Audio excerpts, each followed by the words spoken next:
It's better. All right. So if I do this, please just tell me if you see your faces, because that's a bit weird.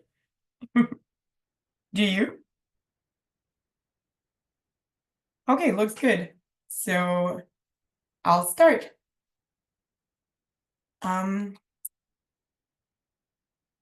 okay. All right. So let's start with a quick icebreaker, and really anyone feel free to jump in and share your thoughts. So when you think about malnutrition, hunger, and food security or food insecurity, what do you see? Do you use these terms as synonyms? And anyone really just turn on your mic and tell me what you think.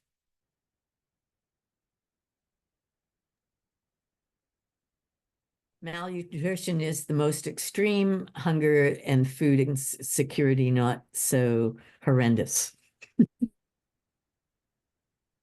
That's good, yes? Anyone else?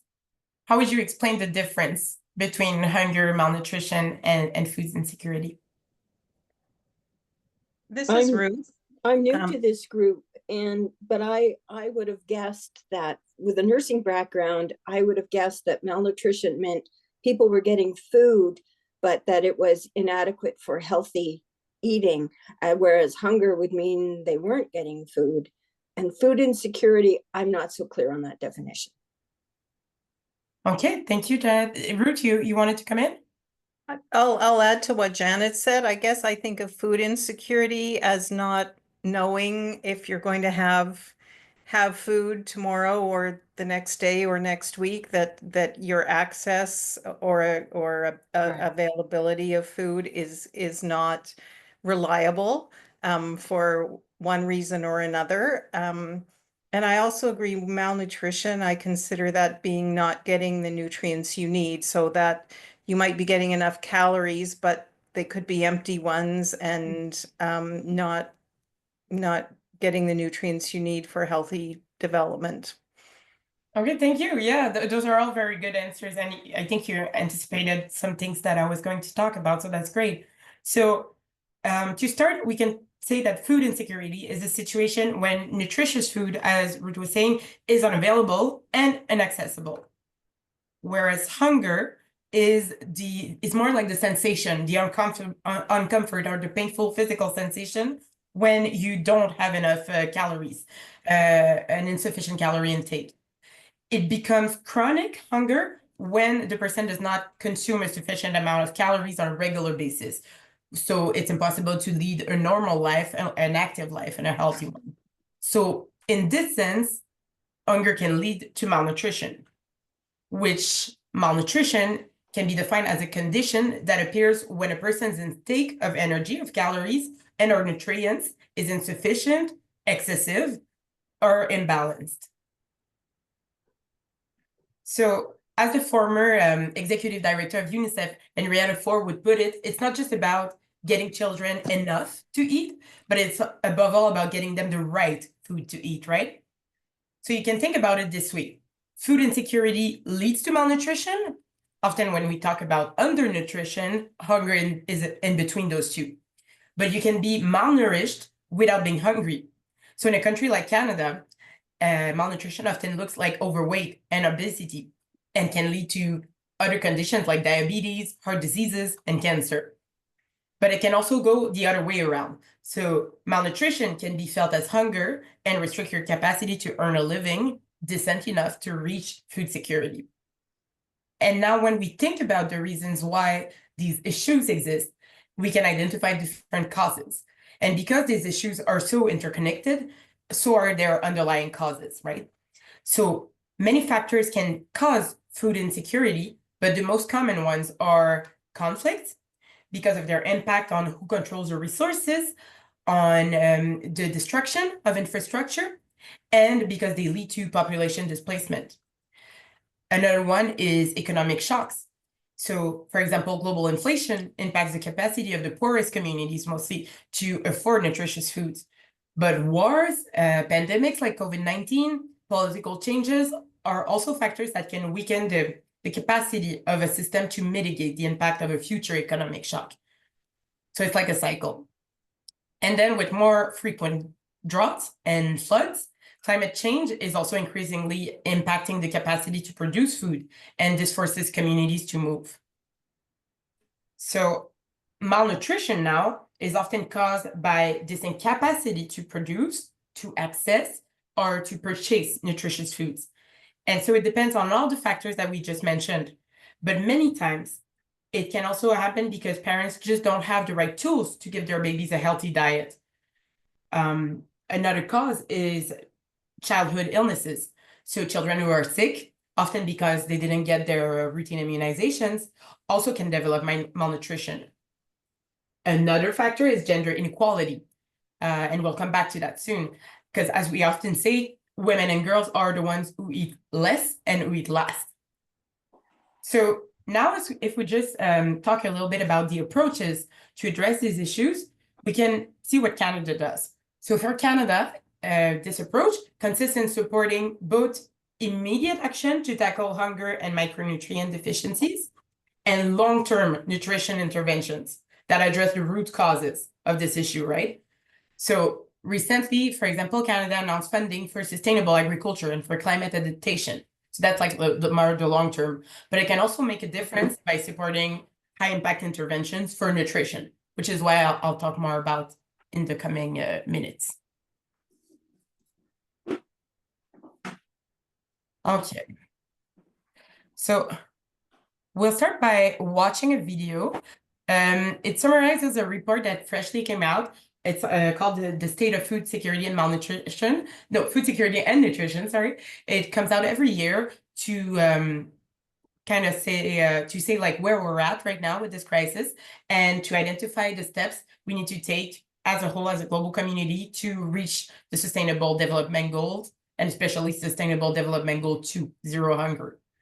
So this goal, just so everyone starts with the same definition, it was defined as the UN by as to end hunger, achieve food security, and improve nutrition and promote sustainable agriculture, which is why I say that this is where everything comes together.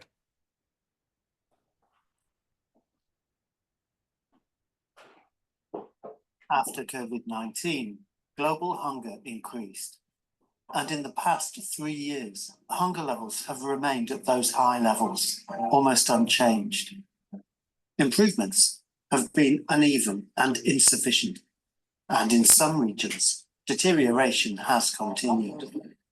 According to new State of Food Security and Nutrition in the World figures, 2023 has witnessed improvement only in some regions. This means that food insecurity and malnutrition continue to worsen in many countries around the world. New figures estimate that between 713 and 757 million people may have faced hunger in 2023. This represents 1 out of 11 people in the world and 1 out of every 5 in Africa. While hunger is still on the rise in Africa, it has remained relatively unchanged in Asia, and notable progress has been made in Latin America. These improvements are driven by South America, where 5.4 million fewer people faced hunger in 2023 compared to 2021. Progress towards the broader goal of ensuring regular access to adequate food for all has also stalled. Nearly 29% of the global population, 2.3 billion people, were moderately or severely food insecure in 2023. Globally, access to nutritious food still remains a challenge, with more than 1/3 of people in the world, about 2.8 billion, unable to afford healthy diets. Improvements on stunting, wasting, and exclusive breastfeeding lay the groundwork for children to achieve their full potential for growth and development. But progress on these 3 indicators has still been too slow to reach the 2030 targets. At the same time, rising rates of obesity foreshadow major challenges for the health and well-being of all age groups. New approaches to financing will be crucial to ending hunger, food insecurity, and malnutrition in all its forms. Innovative inclusive and equitable solutions are needed to scale up financing for food security and nutrition. To boost finance productivity for food security and nutrition, stakeholders must enhance coordination and consensus for better targeting, increase donor and global partner involvement in risk-taking and de-risking activities, and implement more blended and innovative financing solutions.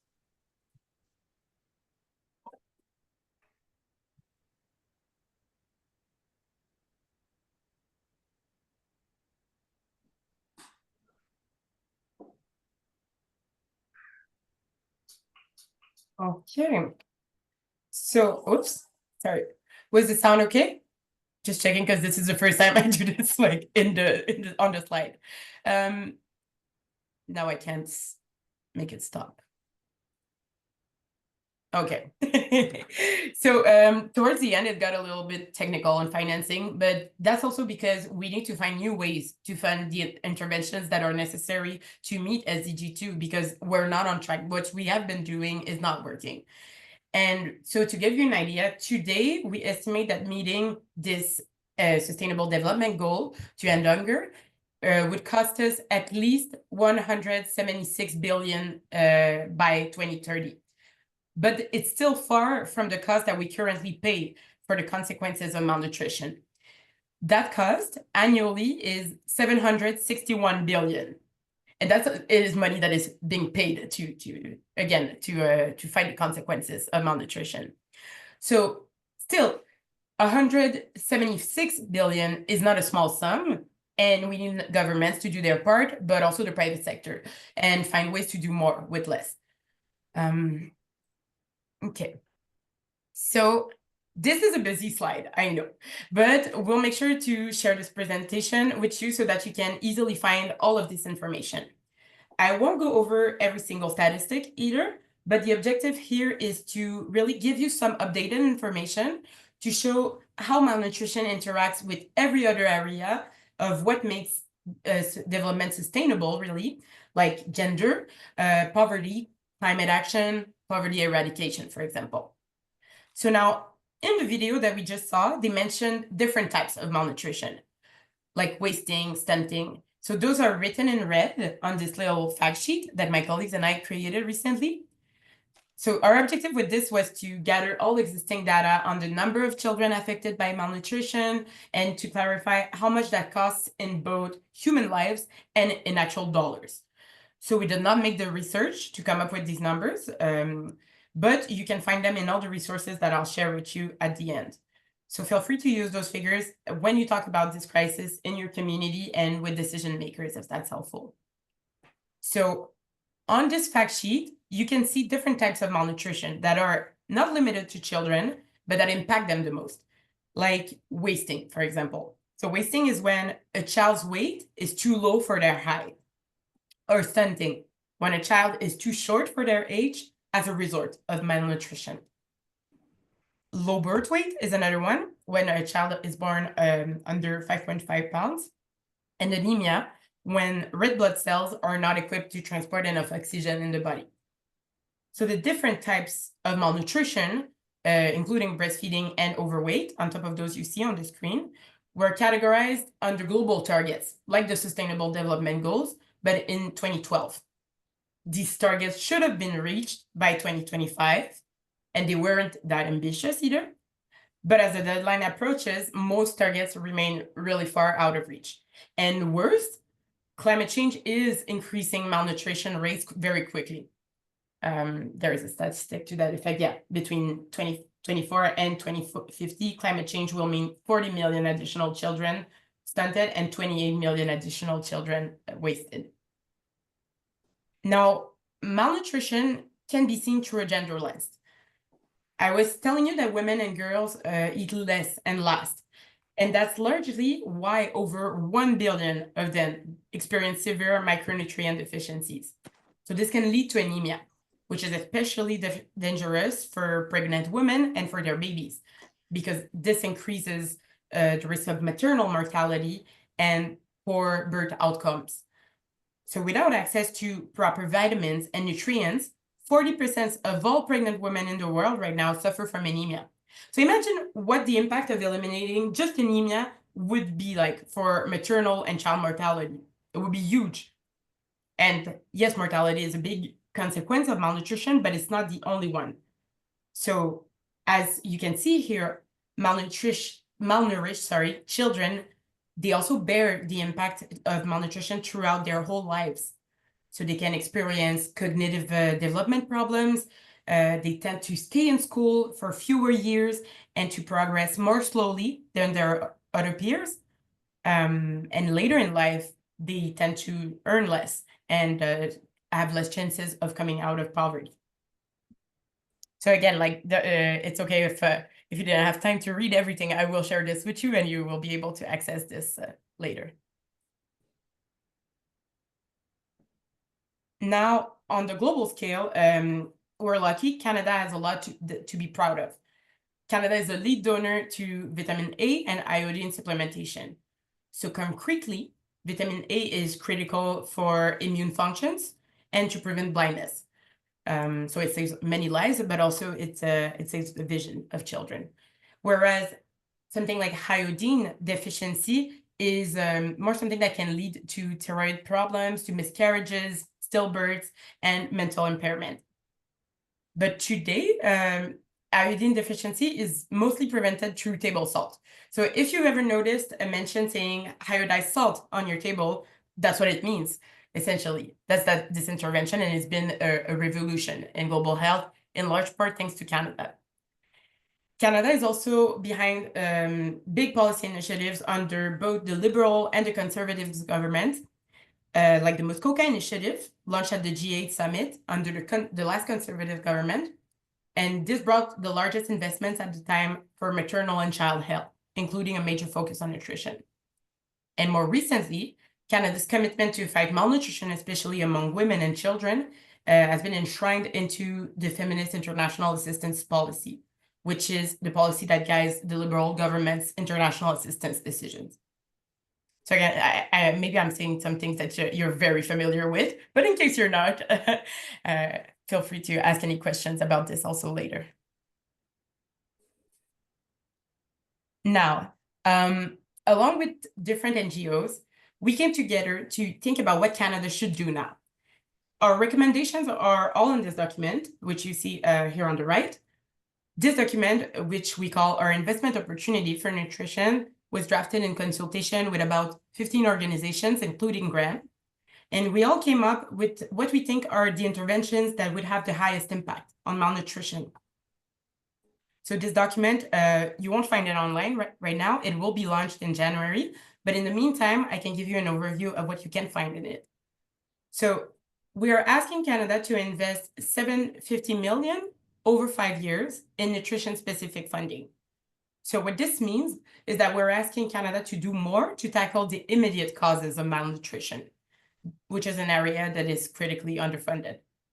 So in light of the current state of things and everything that we just discussed, we suggest that Canada uses this money to first strengthen maternal and child health initiatives. So, for example, all pregnant women should be able to access the necessary vitamins to prevent anemia. And there are low-cost and very effective vitamins that do just that. We also know that child malnutrition leads to irreversible damage and even death. So let's invest in early detection, prevention, and treatment to counter that. And we also want this funding to help promote gender equality by addressing the gender-related barriers to nutrition. Women and girls' malnutrition can be addressed by combating the unique issues that they face, like, for example, child marriage, the lack of education, lack of access to economic opportunities, or the limited healthcare access for women. But if we want this to have a long-term impact, the money must also go into the support for our health system strengthening. So this means that national health and social protection systems should be reinforced with the proper equipment, more effective interventions, trained staff to reach everyone better, including underserved communities, including those who live far away, for example, from a clinic. And finally, we must ensure that nutrition access, that people who live in emergency settings have access to nutrition services. So we know that children who live in conflict zones face higher risks of malnutrition. And we see this right now in Palestine, in Yemen, Sudan, in Haiti, which is technically not in a war zone, but still experiences the same thing. And Canada should focus on integrated nutrition and early childhood development programs to make sure that children and their families can build their resilience in the long term.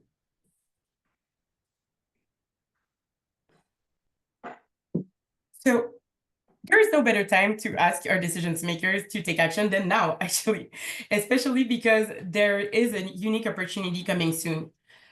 Every 4 years, the Nutrition for Growth Summit provides an opportunity for donor countries and countries with a high burden of malnutrition, with a high malnutrition rate, companies, foundations, and NGOs to make both financial and policy commitments to fight malnutrition. So this event is hosted in the country hosting the Summer Olympics, which means that France is convening the next Nutrition for Growth Summit.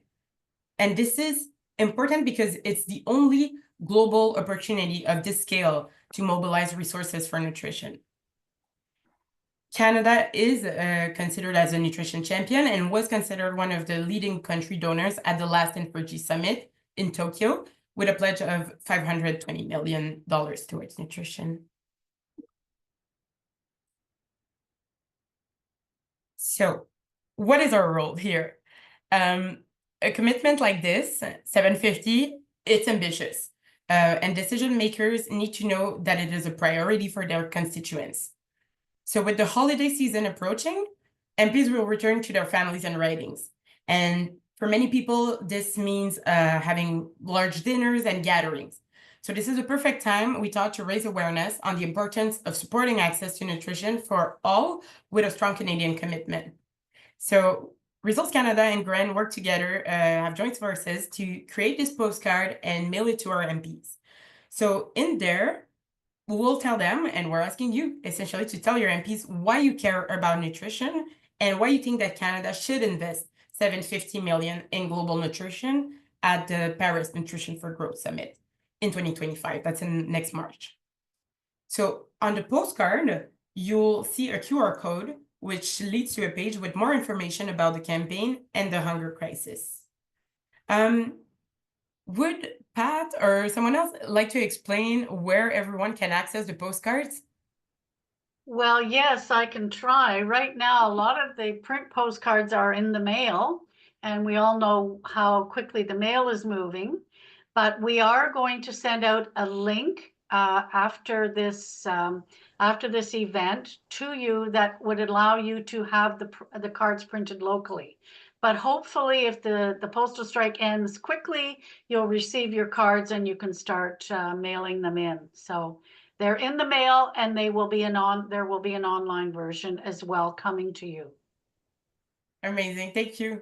And for those who might be worried about the strike, the Canada Post strike, it is possible that it would take a longer period than usual for your card to reach your MP, but it will reach them eventually. And just to be clear, you do not need any postage to mail a letter to your MP, so this is not something that costs anything. If you want, I have a couple tips that help me whenever I write something like this. So first, I recommend to start with something personal or something that resonates with you. It can be like the kind of statistics we just looked at, but also a personal story, and maybe even make the link with a Canadian issue. And then talk about why this is an issue and what Canada could do. And finally, depending on what you're comfortable with, you can ask your MP to learn more about the campaign, to meet with you, or to share information on nutrition with their caucus, for example.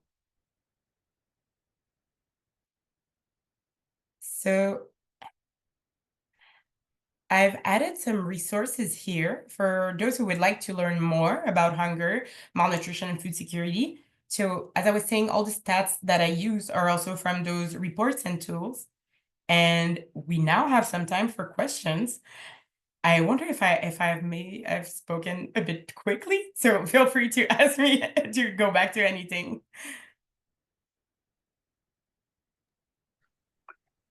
Okay, thank you. Are you going to stop sharing your screen, Dominique? Yes, I can. Yeah. Everyone.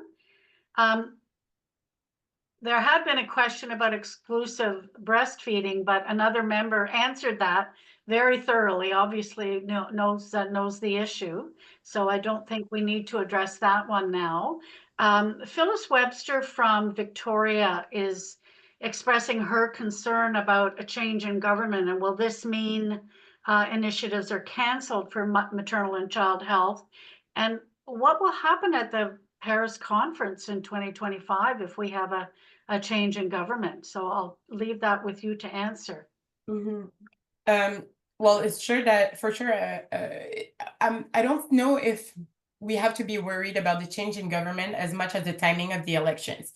I think that, like what I was telling you about the Muskoka initiative, I realized that this is something that the Conservatives are pretty proud of, and that shows their support for maternal and child health still today. But if an election is called before a decision is made to announce funding, then it might take longer for the money to be for the funds to be unlocked and allocated. The other thing is that there is a current trend of more right-leaning governments, and we have to make sure that the tendency to cut ODA is not used as an excuse to stop supporting access to nutrition worldwide. Yeah, thanks, Dominique. And I think this is why a number of NGOs and Cooperation Canada are looking to put together messaging that addresses all parties as opposed to just focusing on the government right now. I see Pat Evans has a question. So Pat, maybe unmute yourself and go ahead and ask Dominique.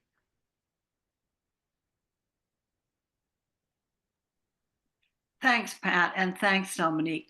Very interesting presentation. Now, I'm thinking about the financing, and I've heard recently that when the G7 comes to Kananaskis in June, that education is left out of consideration at the moment of the financing component. And I wonder whether you know whether nutrition has been similarly neglected. And if so, is that an area that we should be advocating for to make sure that that's considered? So we've been targeting especially that opportunity, the Nutrition for Growth Summit, because we think that that's the moment where Canada is most likely to make this announcement. From what I know right now about the priorities at the G7, I wouldn't say that nutrition is one of them, but there are some efforts with the civil society to shape the discussions at the G7 and the ministerial meetings, for example, and to make sure that this is not left out, or any other health issue for that matter, or education too.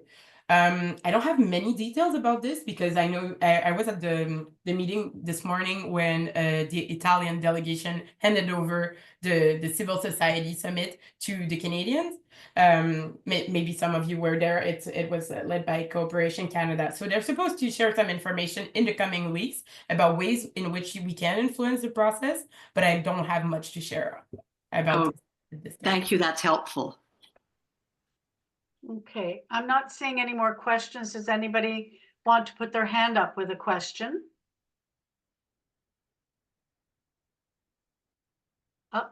Ruth, please go ahead.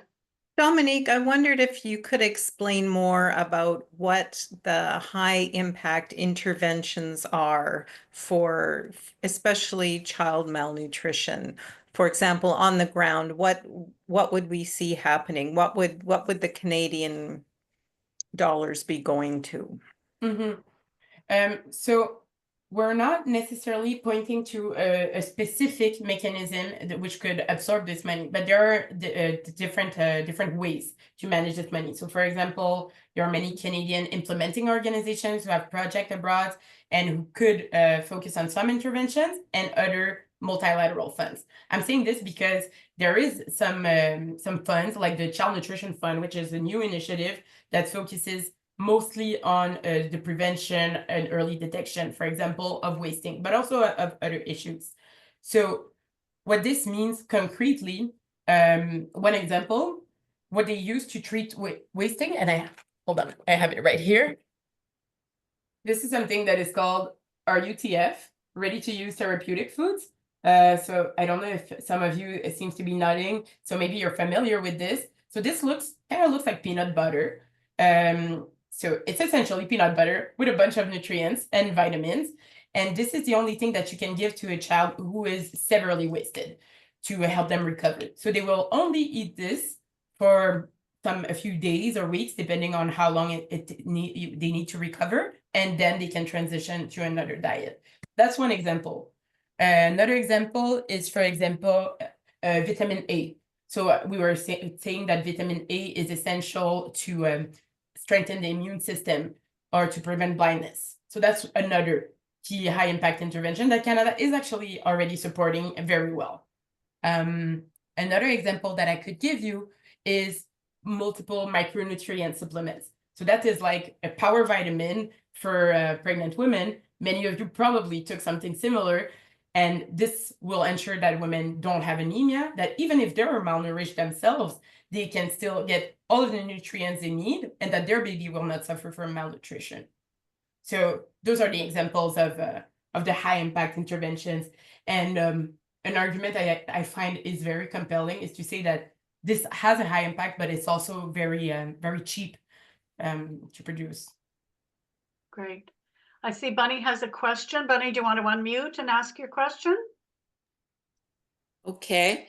I'm interested in knowing who the main characters are in the government that we should be or could be approaching to talk about this issue, both before the G7 summit and before the Olympic, the nutrition, I forget what the name of it is, but you know what I mean.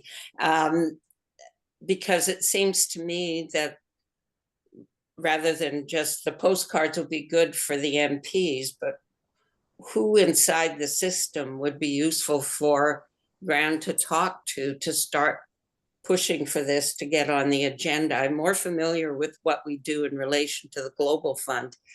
And I'm wondering if there's a parallel kind of process for nutrition, or if we just have to bombard the bureaucracy or the senior bureaucrats. So I'm interested in your views on that. Yeah, I was going to ask you, so for the Global Fund, for example, you're talking about engaging with Global Affairs Canada, right? Is that what you mean? The Global Fund is the body. No, but I mean, yeah. Global Fund had to do with medicines and that kind of thing, but for nutrition, and I'm assuming it's all part of global affairs somewhere in that enormous bureaucracy, but it would be interesting to know if there's a list of the key people or groups inside that bureaucracy that it would be worth trying to speak to raise these issues ahead of time. Yeah. Yeah, sorry, maybe I misspoke. I would say it's similar to your advocacy for the Global Fund. Yes, you could engage with the Global Affairs team on food security and malnutrition and nutrition, actually. They now just had a restructuring. So this is a new thing. Before that, it was separate: food security, nutrition, and the humanitarian folks. Yes, it is a puzzle. So now they are starting to become more familiar with their files, I would say, but it's a new team. Yes, it's a good idea to start engaging with them. I can share that list of people, or maybe we can talk about how we could do joint engagement with them in the future. That would be interesting. But otherwise, I would also activate the political advocacy. So the MPs, the Minister of International Development, and eventually at the Prime Minister level. Thanks, Dominique. That's helpful. And yeah, I think we'd love to see that list of folks. And we always think it's helpful to be to work together in any intervention. So we'd very much welcome that.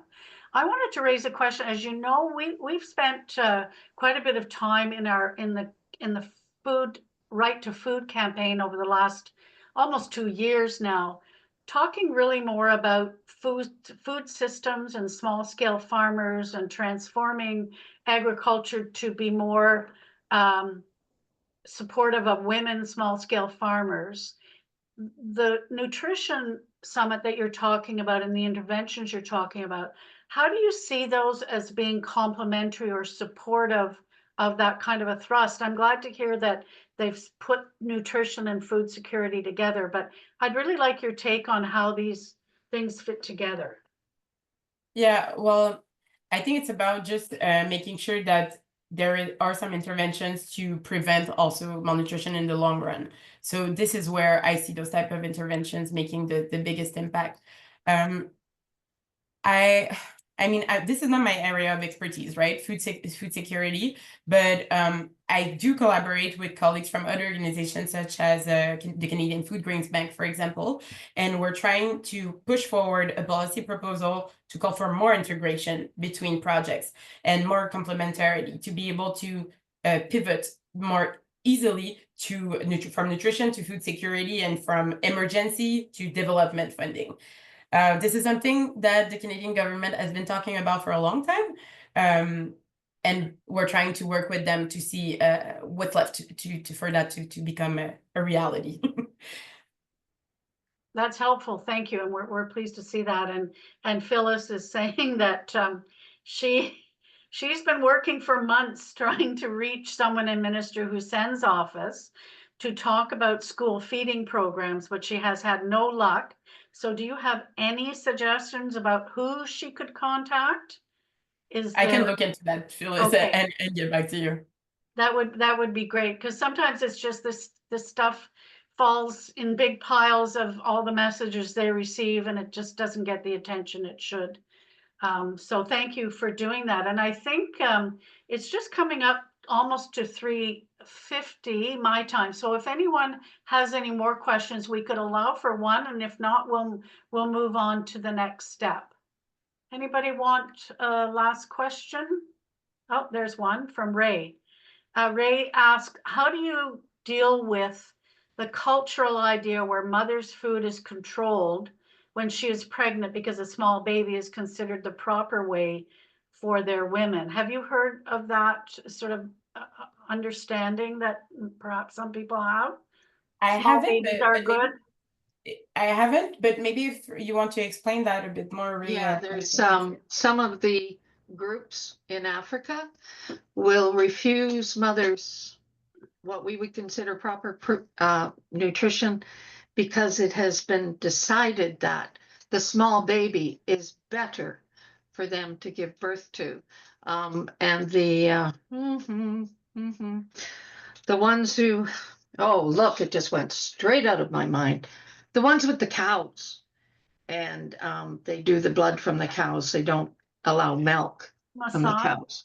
Yeah, that's one of their points when a woman is pregnant. Obviously, their children are born and become very tall and warriors and stuff. But culturally, we have ideas of what keeps a mother healthy. How do we deal with heading against that cultural problem?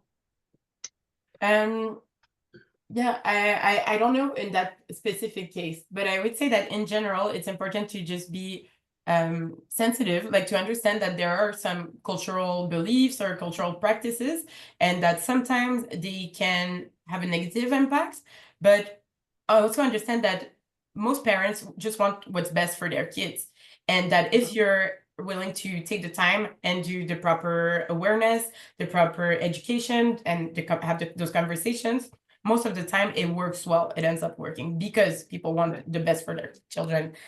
But yeah, I would be interested in looking at this a bit more, because I'm sure that there were some methods that were developed to deal with this specific issue. And I would just add, I think a lot of that comes down to locally led work, exactly, as opposed to people coming in from the outside, and people who are from the community and so on. Okay, so I think that's it for questions. You obviously didn't speak too quickly, Dominique, because we understood you. So I'm just going to turn over to Ruth for a moment now. Dominique, my delightful task is just to thank you for the time you've spent with us today. You've made things very clear. The presentation was to the point and helped us learn about current situation. And also I loved hearing about Canada's legacy, what we can be proud that Canada has done well, and speak to that when we're speaking with our MPs. So for us as advocates, each year we're learning new things, and everyone who gives us a webinar helps build our foundation of knowledge that helps give us confidence when we reach out to our MPs, talk to our neighbors. So thank you so much. We're better advocates when we feel confident in what we know. So we all give you a round of applause, clap our hands, and thank you so much. We hope there'll be an opportunity to have you with us again sometime in the future. We've learned a lot today. Thank you. Thank you, Ruth. I would love that. And thank you for having me today. I'll leave my email address in the chat. And if you have any questions that come later, feel free to contact me. Yeah, and I would just add, we're so grateful, Dominique, that Results has been so generous in doing this partnership postcards with us, and allowing us to have access to the resources that allows us to reach out to MPs and others. And I think Bunny's got her hand up. Did you want to say something, or are you going to take the photo, Bunny? Oh, I'm not taking the photo. As you all know, I'm a techno-Luddite. Anyway, thank you very much for that, Dominique. I was very happy to learn more about how the system around nutrition was working. Is there a way we could get a copy of your slides, please? Yes, absolutely. Yeah. Yeah, if you want, I'll email you this one again, because I might have made some changes at the last minute. Okay, that's fine. Okay, so who is the clever person who's going to try and take a photo of all of us? And can the people who are on, who don't have their cameras on, just put them on for a moment? Oh, thank you, Linda. You're great. Linda's become a techno wizard. Yes, you have. Okay, does everybody who can put their cameras on have them on, just briefly? Yeah, just put your videos on. We've got